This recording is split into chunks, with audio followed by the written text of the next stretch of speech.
Hello everyone, welcome back to my channel. ये हमारा इस सीरीज़ का लास्ट वीडियो है। हमने चैप्टर वाइज इंपॉर्टेंट कॉन्सेप्ट्स को कवर किया, हमने हॉट्स को कवर किया। आज मैं डिस्कस करना चाहता हूँ कि पेपर प्रेजेंटेशन कैसे करना है, साइंस 2 का खास करके। बट बिफोर दैट मैं आपसे पूछना चाहता हूँ, पर्पस क्यों पढ़ रहे हैं हम लोग? बोर्ड्स है, हाँ। ज्ञान, एजुकेशन, प्रोबेबली हाँ, प्रोबेबली ना, कुछ बच्चे इसलिए नहीं पढ़ रहे। Most of us are studying for marks. कुछ गलत नहीं है, आप प्रैक्टिकली ये सोच रहे हो कि मुझे मार्क्स मिलने चाहिए। आपको बहुत इंपॉर्टेंट है ये समझना कि 10th is the first step towards your future career. अगर आप चाहते हो कि एक स्टेबल फाउंडेशन से शुरू हो आपका करियर, तो 10th का स्कोर बहुत इंपॉर्टेंट होता है। उसके लिए प्रिपरेशन करनी है और अच्छे से एग्जाम्स देना है। ओके, तो पर्पस बहुत क्लियर होना चाहिए। मैं क्यों पढ़ रहा हूँ? मैं मेरे करियर, मेरे फ्यूचर के लिए पढ़ रहा हूँ, किसी और के लिए नहीं पढ़ रहा हूँ। मम्मी पापा बोलते हैं पढ़ो पढ़ो पढ़ो, क्यों बोल रहे हैं? क्योंकि वो जानते हैं कि ये कितना इंपॉर्टेंट होने वाला है।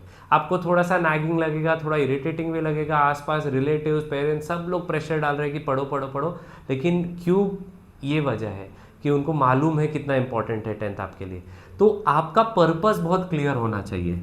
अब देखो, जब हम बात करते हैं साइंस 2 पेपर पैटर्न की या पेपर प्रेजेंटेशन की, आपका जो बोर्ड आंसर शीट रहता है फर्स्ट पेज पे, आपने देखा है, वो उसमें कुछ चीज़ें डिटेल भरनी है। उसके लिए मैं एक अलग से शॉर्ट बना दूंगा, वो आप देख लीजिएगा तो आपके लिए ईजी हो जाएगा। आपको पता तो होगा, एक बार रिकैप कर लेंगे। अच्छा, बिफोर वी स्टार्ट, अगर आप ये चैनल फर्स्ट टाइम देख रहे हो, ये वीडियो फर्स्ट टाइम आए हो, तो आई वुड रिक्वेस्ट यू कि आप इसको सब्सक्राइब कर लीजिए, ताकि फ्यूचर में हम और ऐसे वीडियोज़ को आपके साथ शेयर कर सकें। चलो फटाफट शुरू करते हैं हमारा पेपर पैटर्न। अब देखो, 16 डेज बचे हैं। आज जिस दिन मैं रिकॉर्ड कर रहा हूँ वहाँ से 16 दिन में ये पेपर आने वाला है। दैट इज आपका बोर्ड्स शुरू होने वाला है। ठीक है, तो 16 डेज टू गो। अब मुझे लगता है अब वो टाइम चला गया जहाँ मैं ये लाइन दूँ आपको कि हार्ड वर्क करो, रिजल्ट्स आएंगे। अब नहीं हो सकता। साल के शुरू में मिले होते तो बोल देता कि हार्ड वर्क कर लो। अब तो बहुत सिंपल सा फंड है बच्चों, स्मार्ट वर्क करना पड़ेगा। कम मेहनत करके ज़्यादा मार्क्स कैसे पाए जा सकते हैं? आप बोलोगे बिना मेहनत करके, नहीं भाई, वो नहीं हो सकता। स्मार्ट वर्क तो स्मार्ट वर्क करना तो पड़ेगा। अब देखो, पेपर पैटर्न एक बार गो थ्रू कर लेते हैं। आई एम श्योर आपको ये पता है, लेकिन एक बार फिर भी रिकैप कर लेते हैं। एक अलग पर्सपेक्टिव से बताना चाहता हूँ आपको इस पेपर पैटर्न को। क्वेश्चन नंबर 1A में right the correct alternatives. 5 MCQs है, कंपलसरी है। कितने मार्क्स हो गए? 5। सेकेंड वाला, आंसर द फॉलोइंग। इसमें ऑब्जेक्टिव्स ही आते हैं, name the following, odd man out, complete the analogy. Again 5 questions पूछे जाएंगे, 5 कंपलसरी है। टोटल कितने हो गए? 5 मार्क। ठीक है, अगला question, question number 2A, give reasons, any 2 out of 3 option मिला है यहाँ पे। ये कितने मार्क्स हो जाएंगे? 4 मार्क्स। अगला question number 2B, answer the following. Again you have an option, any 3 out of 5। ये हो गए आपके 6 मार्क। नेक्स्ट है, answer the following, any 5 out of 7। ये हो गए आपके 15 मार्क। नेक्स्ट वाला, answer the following, any 1 out of 2। ये हो गए 5 मार्क्स। अब स्टूडेंट्स, इतने सालों से मैंने एक चीज़ समझी है, और एज ए स्टूडेंट शायद मैं भी ऐसा ही गलती करता था। ब्रीफ पढ़ लो, छोटे आंसर्स हो जाएंगे। हम लोग कभी फिल इन द ब्लैंक्स ढंग से पढ़ते ही नहीं, इज्जत ही नहीं देते उनको। लेकिन अब मुझे ऐसा टीचर समझ में आता है, ये रिवर्स है। ऑब्जेक्टिव्स पढ़ लो, ज़्यादा स्कोरिंग है, कम लिखना पड़ता है। और एक और चीज़ देखो, हमारे पेपर पैटर्न में ये दोनों क्वेश्चंस कंपलसरी है। इसमें ऑप्शन नहीं है, इसमें भागने का, इसमें बचने का कोई स्कोप नहीं है। इसके अलावा बाकी सब में, और ये दोनों क्वेश्चंस क्या है? ऑब्जेक्टिव्स है। तो अगर एक वर्ड भी रॉन्ग लिखा, एक लाइन भी रॉन्ग लिखा, तो एक पूरा मार्क खो दोगे, क्योंकि कोई बचने का स्कोप नहीं है। तो मेरा सजेशन रहेगा कि ऑब्जेक्टिव्स तगड़ा कर लो, परफेक्टली प्रिपेयर कर लो। आप अपने आप को प्रॉमिस कर लो कि भाई ये 10 मार्क तो पक्के लेने के ही है, बोर्ड में ये 10 मार्क खोने नहीं है। कुछ भी हो जाए, एक वर्ड रॉन्ग लिखने के लिए मैं 1 मार्क नहीं खोना चाहता। हाँ, आंसर बहुत बड़ा लिखा, उसमें मिस्टेक्स हुए, समझ सकता हूँ, लेकिन एक वर्ड के लिए 1 मार्क नहीं बॉस, ये नहीं होना चाहिए। तो इसीलिए ऑब्जेक्टिव्स आपको प्रिपेयर करने हैं। ये टोटल हो गए कितने? 40 मार्क्स। 40 मार्क्स में 10 मार्क के तो ऑब्जेक्टिव्स हैं। एंड आपने PYQs अब तक तो देख ही लिए होंगे, नहीं देखे तो देखो, आपको एक चीज रियलाइज होगी कि इनमें भी give reason, answer the following, यहाँ पे ये सारे जगहों पे ऐसा नहीं है कि बहुत बड़े बड़े आंसर्स लिखने हैं, इनफैक्ट बहुत सारे डायग्राम बेस्ड क्वेश्चंस हैं। अगर आपने प्रिपेयर किया होगा, आप ढंग से पढ़ के जाओगे तो it is difficult to fail in the boards. आपने सही सुना, इट इज डिफिकल्ट। आप बेसिक मेहनत भी करोगे ना तो हो जाएगा। इसका मतलब ये नहीं कि अभी मस्त बुक्स बंद करके सो जाए, मेहनत तो उतनी करनी है, लेकिन आप स्मार्टली करोगे तो ज्यादा स्कोर कर लोगे, ये आपको सोचना पड़ेगा। अब पेपर पैटर्न तो हो गया, पेपर के अंदर का प्रेजेंटेशन के बारे में बात कर लेते हैं। ये आपकी आंसर शीट आएगी आपको। बहुत लोगों का क्वेश्चन होता है सर मार्जिन ड्रॉ करे कि नहीं करे, करेक्ट। इसका आंसर है हाँ और ना, मतलब आप मार्जिन ड्रॉ भी कर सकते हो, नहीं करोगे तो कोई मार्क्स नहीं काटेगा। कहाँ ड्रॉ करें? मेरा सजेशन है आप सिर्फ एक ही मार्जिन ड्रॉ करो, राइट साइड पे, और छोटी सी, बहुत बड़ी नहीं। मार्जिन का पर्पस क्या होता है, कुछ लोग क्या होते हैं फ्लो में आंसर लिखते रहते हैं और धड़ाधड़ पेज से बाहर, आधा वर्ड इधर आधा वर्ड कटा हुआ, ये सारा नहीं होना चाहिए। इसलिए ये मार्जिन आपकी लक्ष्मण रेखा बन जाएगी, इसके आगे जाना नहीं है, बस, और कोई पर्पस नहीं है। अब इसमें ना ओवर स्मार्ट बनने की कोशिश मत करो। कोई स्कूल का ना अपना फ्रेंड एक ज्ञान देगा, एक काम कर ये मार्जिन इधर बना ले, इतना मोटा मार्जिन बना ले, क्यों? छोटी सी जगह है, आंसर बड़ा दिखेगा। भाई तुम पहली बार बोर्ड लिख रहे हो, करेक्टर इतना बेवकूफ़ नहीं है, वो जानता है स्मार्ट और ओवर स्मार्ट में फ़र्क क्या है, तो वो गलती मत करो। छोटी सी मार्जिन बनाओ, काफ़ी है, ताकि वर्ड क्रॉस नहीं हो जाए, बस इतना ही अपने को देखना है। तो मार्जिन आप ड्रॉ कर लो। आपको आंसर शीट बोर्ड जब सेंटर पे जाओगे, पेपर लिख रहे होगे, आंसर शीट पहले मिल जाती है, तो फटाफट पहले ही वो मार्जिन ड्रॉ करके रख लो एंड तक के लिए, ताकि बीच में आपको नहीं करना पड़े। सेकेंड चीज देखो, do we have to write the questions for objectives. अब ये ना मैं सिर्फ साइंस के पर्सपेक्टिव से बोल रहा हूं। देखो इसका आंसर भी अगेन हाँ और ना है। आप नहीं लिखोगे मार्क्स नहीं काटे जाएंगे, लेकिन क्योंकि साइंस का पेपर नॉर्मली छूटता नहीं है बच्चों का, जल्दी कंप्लीट हो जाता है, तो मेरा सजेशन ये रहेगा कि आप एटलीस्ट ऑब्जेक्टिव्स के तो क्वेश्चंस लिख लो, कोई प्रॉब्लम नहीं है, मार्क्स नहीं काटे जाएंगे। सी ये मेरा लॉजिक है। मैंने कुछ बोर्ड करेक्टर से भी बात की है, उन्होंने भी यही बताया, कोई रूल नहीं है लिखना है कि नहीं लिखना है, बट लिख लोगे तो करेक्शन करते वक्त करेक्टर का काम थोड़ा आसान होता है, सबकॉन्शियसली ये फर्क पड़ जाता है। इसलिए ऑब्जेक्टिव्स में क्वेश्चन लिख लो, ये मेरा सजेशन है, अगेन रूल नहीं है। फॉर एग्जाम्पल देखो कैसे, क्वेश्चन नंबर 1A, एक क्वेश्चन ले लेते हैं। Transfer of information from DNA to mRNA is called as dash process. पहली बात तो मुझे ऐसा लगता है अगर आप थरोली प्रिपेयर्ड होगे तो आपको ऑप्शंस की जरूरत नहीं पड़ती, आपको इसका आंसर मालूम होना चाहिए। क्या है इसका आंसर? यस, इसका आंसर क्या है? Transcription, chapter number 1, right. अब इसमें आपको कैसे लिखना है, ये एमसीक्यू था, तो इसमें क्या करोगे आप, ट्रांसक्रिप्शन यहां पे भी लिखोगे। For example option number A transcription था, तो मैंने ट्रांसक्रिप्शन यहां लिखा, आंसर फिर ए फिर से ट्रांसक्रिप्शन। समझ में आ गया ये चीज? This is how I would suggest you to write. कितना टाइम लगेगा एक लाइन लिखने में? 10 सेकेंड। लिख लो, अच्छा लगेगा, करेक्टर थोड़ा आसानी से करेक्ट कर लेगा। अब देखो सेकंड वाला, body breaks into several fragments and each fragment starts to live as a new individual, this is dash type of reproduction. Answer क्या है इसका, बताओ? यस, आंसर क्या है? फ्रैगमेंटेशन। अगला, new question on new page. आपने ये रूल बहुत बार सुन लिया, मैं सिर्फ आपके साथ रिकैप कर रहा हूं। Yes, new question on new page, but सब क्वेश्चन सेम पेज पे लिख सकते हो, कोई प्रॉब्लम नहीं है। फॉर इंस्टेंस देखो क्वेश्चन नंबर 1B, अगर आप सेम पेज पे लिख रहे हो तो कोई प्रॉब्लम नहीं है, 1A के नीचे 1B लिख सकते हो। Right the function of testis, एक क्वेश्चन है, जल्दी से सोचो क्या आंसर होगा। Most of you would have only thought of production of sperms. मैं यहाँ पे एक एड ऑन करना चाहता हूं, क्या आपको ये नहीं पता था? Testis are responsible for production of sperm and the male hormone testosterone. मालूम था ना? सी, ये मेरा एडवाइस है, आप पूरे साल पढ़े हो, कौन से दिन के लिए? इस एक साइंस 2 पेपर के लिए। तो मैं मानता हूँ आपको जो भी नॉलेज आता है, जितना भी आपको आंसर पता है, पूरा पेपर में होना चाहिए।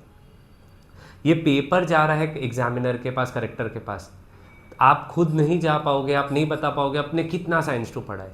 तो ऐसा कुछ भी मत करो, मन में कभी भी डाउट है पेपर लिखते वक्त, सर ये लिखना चाहिए कि नहीं लिखना चाहिए, लिख दो। नहीं लिखोगे, सेंटर से बाहर आओगे, दोस्त बोलेंगे अरे ये लिखना था, ज़्यादा दुख होता है कि मालूम था और नहीं लिखा। तो वह जज करने मत बैठो कि लिखना चाहिए कि नहीं। आलस मत करो, आपने साल भर इसके लिए नहीं पढ़ाई की है कि एंड में 2 घंटे में जाके आप आलस में 1 मार्क खो दो। तो लिख दो, स्पर्म भी और टेस्टोस्टेरॉन भी। अब जरा ये आंसर करो, I am the connecting link between reptilia and mammals, what is my name. ऐसे क्वेश्चंस पूछे जाएंगे बोर्ड्स में, ध्यान रखना। आंसर है डक बिल्ड प्लैटिपस।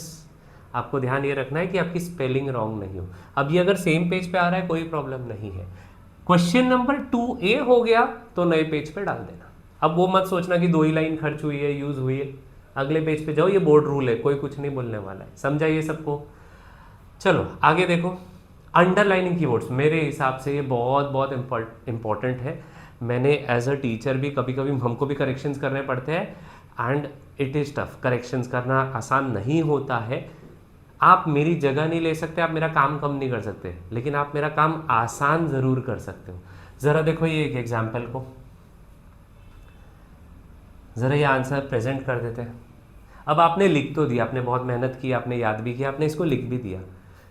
अब इमेजिन करो करेक्टर को बहुत सारे पेपर्स करेक्ट करने हैं।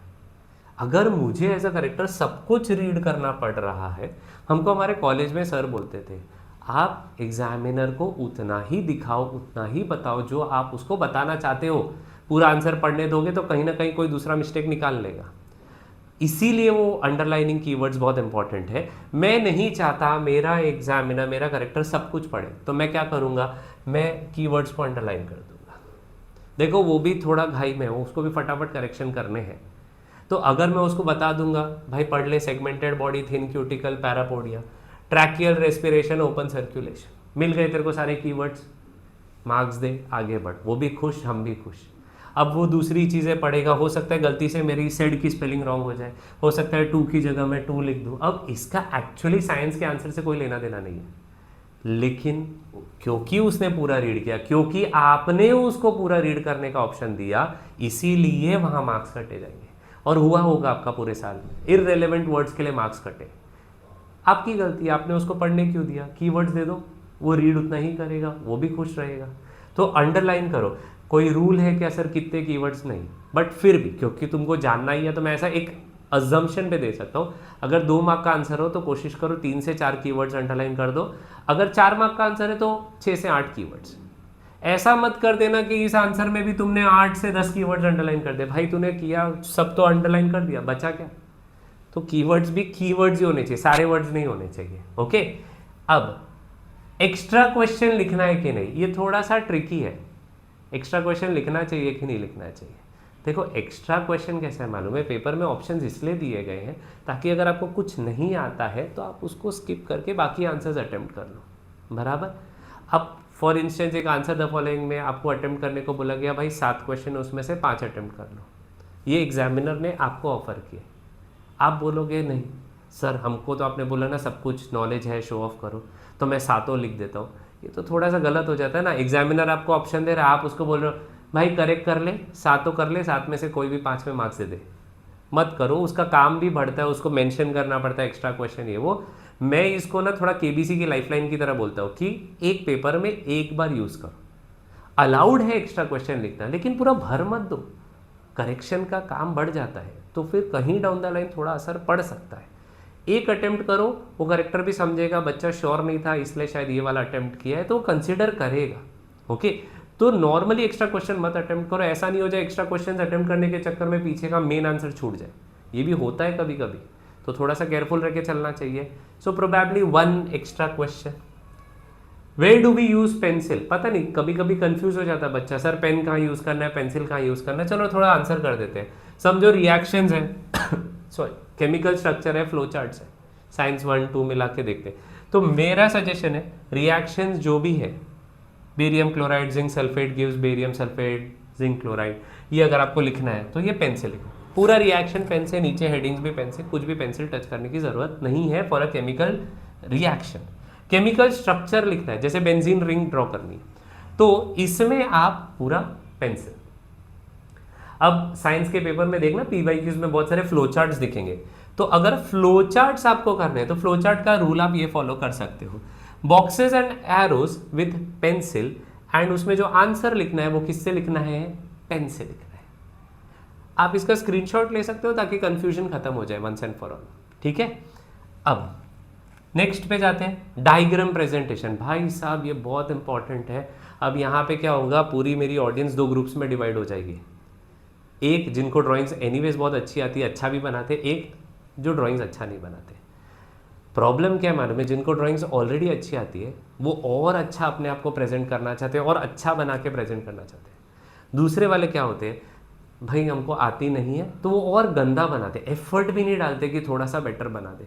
मेरा मानना है एक आंसर को याद करने से ज़्यादा ईजी है एक डायग्राम को प्रिपेयर करना, मार्क्स ज़्यादा मिलेंगे, भूलने के चांसेस कम है।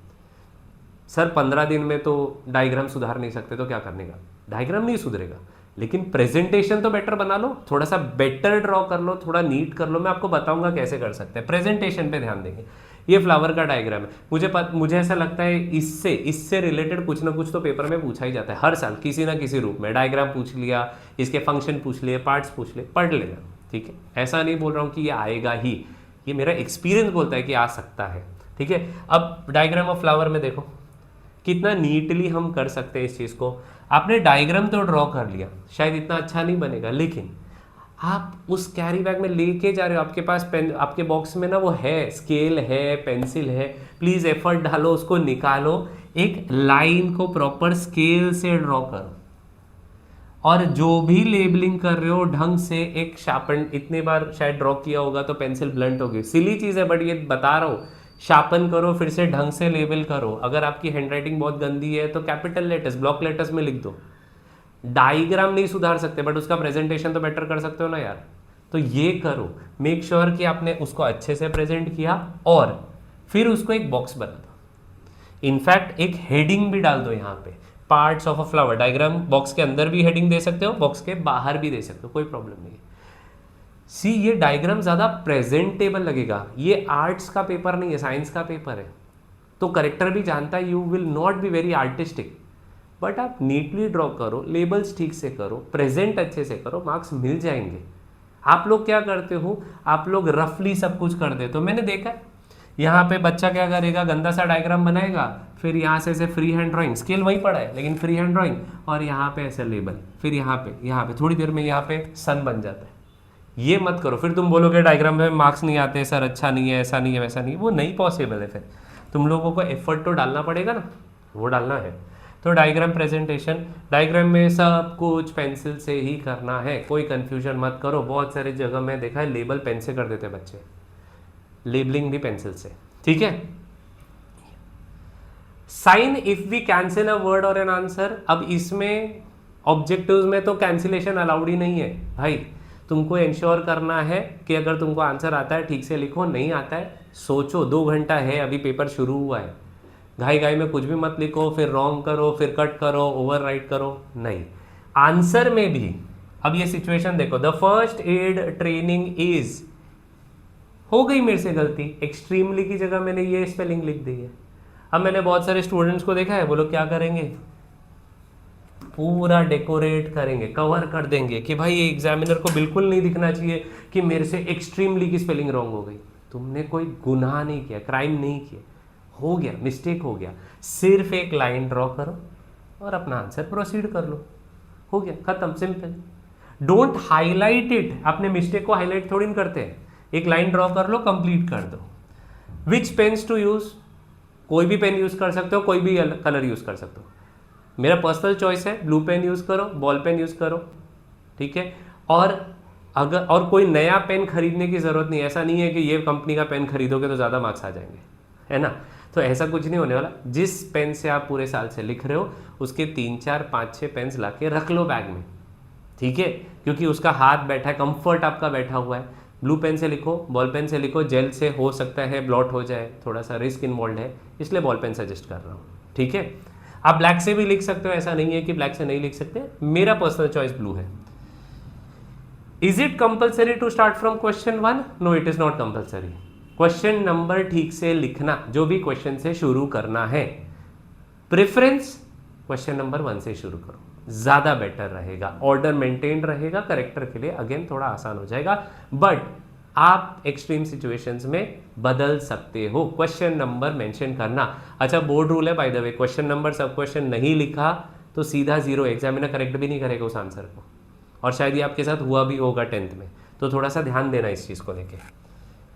सक्सेस, अगर सक्सेसफुल होना है साइंस 2 पेपर में तो बहुत सिंपल स्टेप्स फॉलो करो, और ये सबको करने, जो पास होने के लिए स्ट्रगल हो रहा है और जिसको फुल लाना है, सबको ये स्टेप्स फॉलो करने।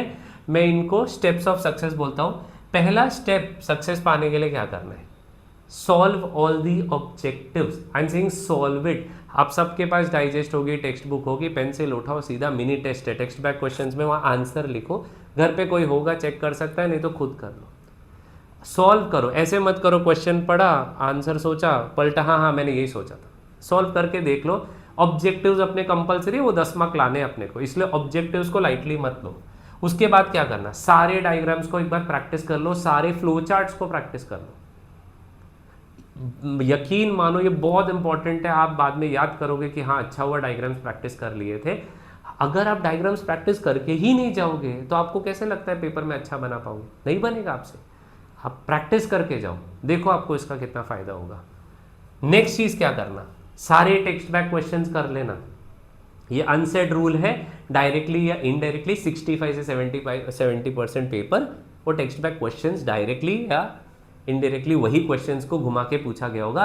अगर पास होने में डर लग रहा है तो ये करना है, हो जाओगे पास, ईमानदारी से करना। लेकिन इसमें ऑप्शंस मत छोड़ना कि इसमें भी 4 में से 2 ही पढ़ के गए, ये मत करना।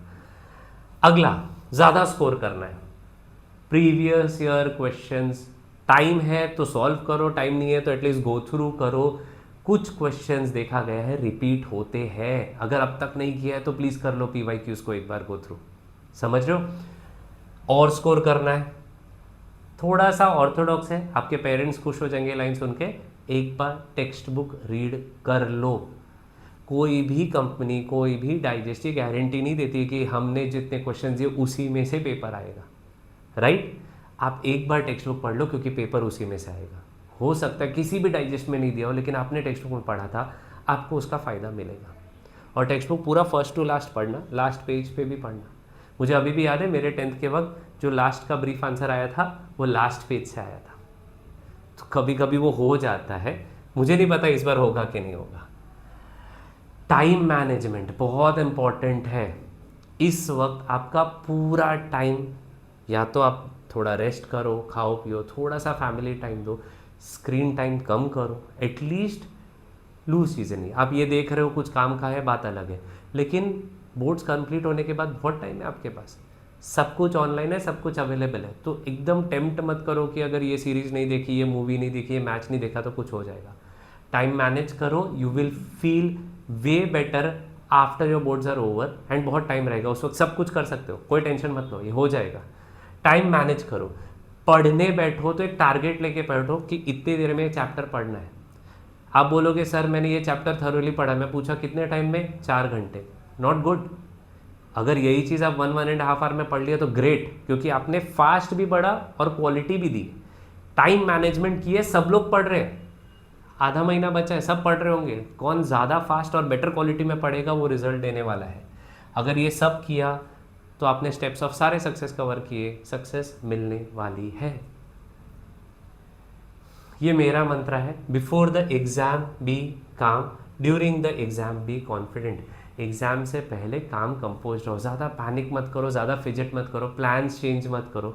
कोई बोल रहा है ये आंसर पढ़ना है इसलिए पढ़ो, तुम अपना प्लानर फॉलो करो, काम रहो, कंपोज रहो। थोड़े से इनफैक्ट डरे भी रहोगे एग्जाम से पहले तक चलेगा, बट जैसे ही एग्जामिनेशन सेंटर पे गए रिलैक्स हो जाओ, एकदम कॉन्फिडेंट हो जाओ।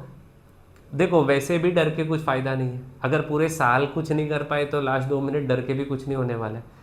यहाँ से शांत रहोगे तो चीज़ें याद होगी, कुछ याद आ जाएगा, लेक्चर में ऐसा हुआ था, ये हुआ था, वो हुआ था, ये पढ़ा था, उतना भी हेल्प मिल गया तो पेपर में आंसर लिख लोगे।